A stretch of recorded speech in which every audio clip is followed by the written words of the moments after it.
Hey, Survivor! Welcome to episode 67 of the Vibrant Survivor podcast. Today, we're diving into practical strategies to handle triggers after narcissistic abuse. But first, let's take a moment to self-regulate with a soothing 4-4-8 breathing exercise. We're going to inhale for 4, hold for 4, and exhale for 8, if you'd like. Ready? Inhale, 2, 3, 4, hold, 2, 3, 4, exhale, 2, 3, 4, 5, 6, 7, 8. Notice how that feels in your body. Now let's explore 3 healthy ways to navigate triggers on your healing journey. Grab your notebook and pen, and let's dig in. Hey, Survivor! Welcome to the Vibrant Survivor podcast. Do you want to disconnect from a narcissistic or toxic situation and heal? Are you Googling how to identify a narcissist, narcissistic abuse, and boundaries? Are you feeling stressed and lonely while trying to avoid being sucked back in and lied to again? Hey, I'm Lesley. As a busy wife and mom, I fell for the lies and manipulations of narcissists. I wasted my time, talents, and money on users who kept moving the goalposts.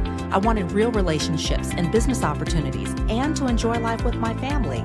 Instead, I struggled with anxiety, panic attacks, and insomnia, and I couldn't trust my body or anybody until I took a holistic approach to healing.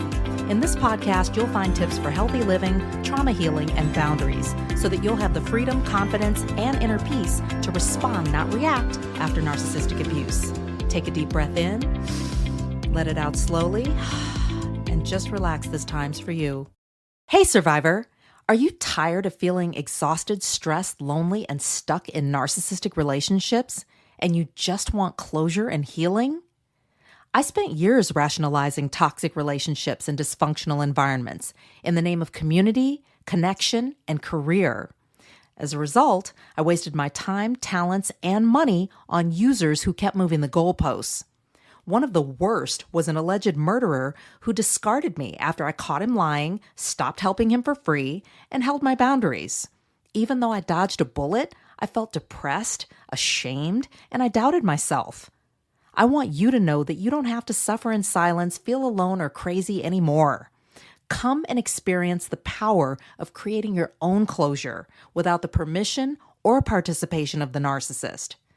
I've been no contact for over 4 years now, and I've grown personally and professionally. I have more clarity, stronger boundaries. I'm building a life and business that I've always wanted and enjoying real relationships. I know you want to break patterns of getting into toxic relationships, even if you don't mean to. And it feels so good to disconnect from dysfunction, set and hold boundaries, provide closure for myself, and focus on self-care.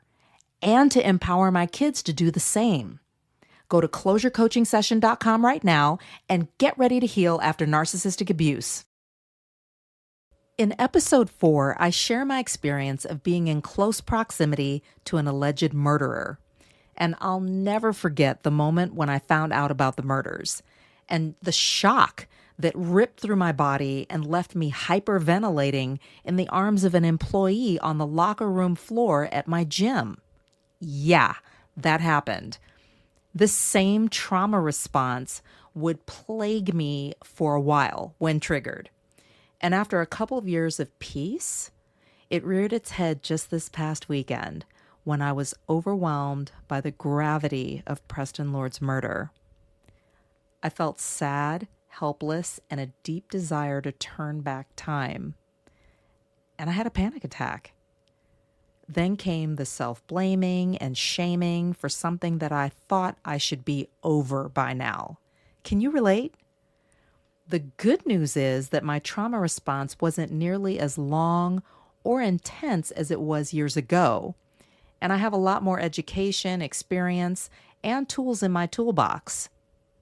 Here are 3 healthy ways to navigate your triggers on your healing journey. Number 1, recognize your triggers. Whether they stem from past experiences or present circumstances with narcissistic individuals, acknowledge and identify your triggers. This will help you gain clarity and self-awareness when it comes to your emotional responses. Note your triggers in the moment and document them when you can safely do so, and however works best for you. For example, for the longest time, I had a hard time driving to improv class because in order to get there, I had to drive past the scene of the murders. And there was one time I remember where I started feeling anxious and panicky as I was exiting the freeway to get to class. And once I got off at the exit, I couldn't make the turn. I just couldn't do it. And I went into a panic and I literally had to pull over and call my husband, and he kind of talked me through it at the time. And I just remember feeling so discouraged because I did not live close to class and it took me a good 45 to 50 minutes to get there. So I drove all that way and I couldn't even make it. But that was where I was at that time. And I did what I had to do to calm my body and my brain so that I could just even safely get home. Also, I struggled for the longest with seeing cars like the one that the alleged murderer drove out and about on the roads.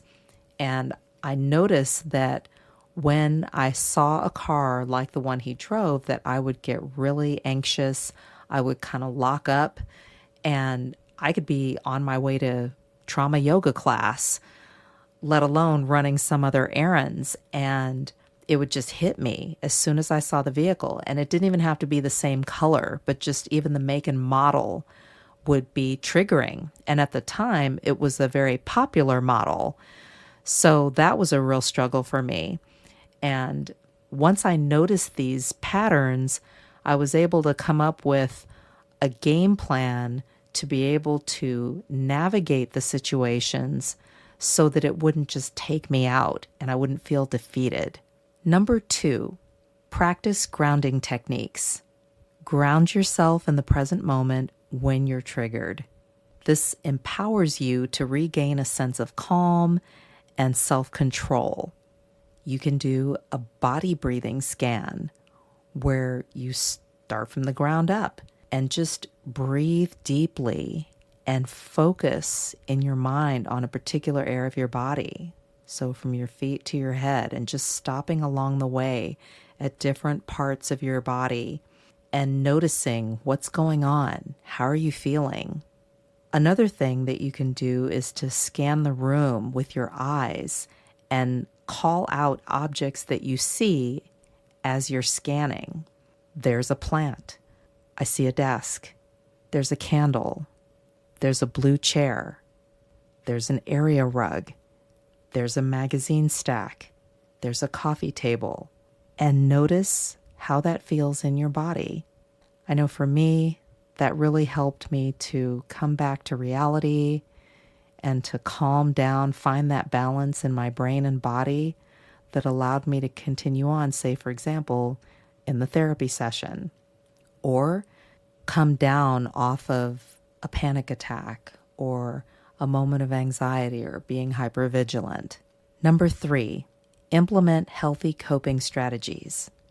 You can build your own toolkit to support you in managing your triggers and any associated emotions. This will help you to restore balance in your brain and body and help you to develop resilience when you face triggers. For example, you can journal, you can record a voice memo, or do some exercise. Reach out to a trusted friend. You may even have different strategies for different triggers. When I got overwhelmed this past weekend, I was talking to a trusted friend and I was able to pull over and let her know what was going on, how I was feeling, and get that out. And I knew she was trauma informed, and she actually took the opportunity to guide me through a breathing exercise so that I could calm down and come out of that like flight mode and regain my composure so that I could gather my things and go ahead and take care of the errands that I had to do and go on to enjoy the rest of my day. And the victory there was that compared to where I was, say, a handful of years ago, the length of time where I was overcome with this anxiety and panic was way shorter than what it was, say, right after the murders.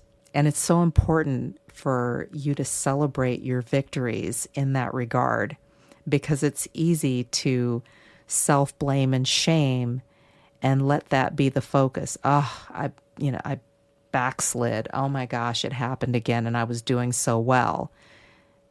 It's so easy to beat yourself up, survivor, and you don't need to do that. You can still celebrate your win and find victory even in a vulnerable moment. Let's recap 3 healthy ways to navigate your triggers on your healing journey after narcissistic abuse.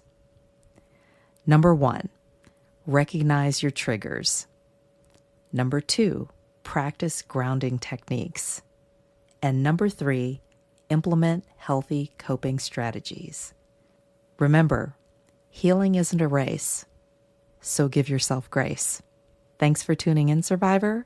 Take care of yourself. You've got this. If this podcast has helped you understand who and what you're dealing with, sharpen your discernment, and move forward on your healing journey, share it with another survivor. Help me help others by leaving a review for the show. And let's connect on social. Take a screenshot, share it in your IG stories, find and tag me at The Vibrant Survivor, and I'll share your post too. I look forward to connecting with you on IG and seeing you back here. You're not alone and you're not crazy. Know who you're dealing with, know who you are. Take care, and I'll meet you back here next week. Bye-bye.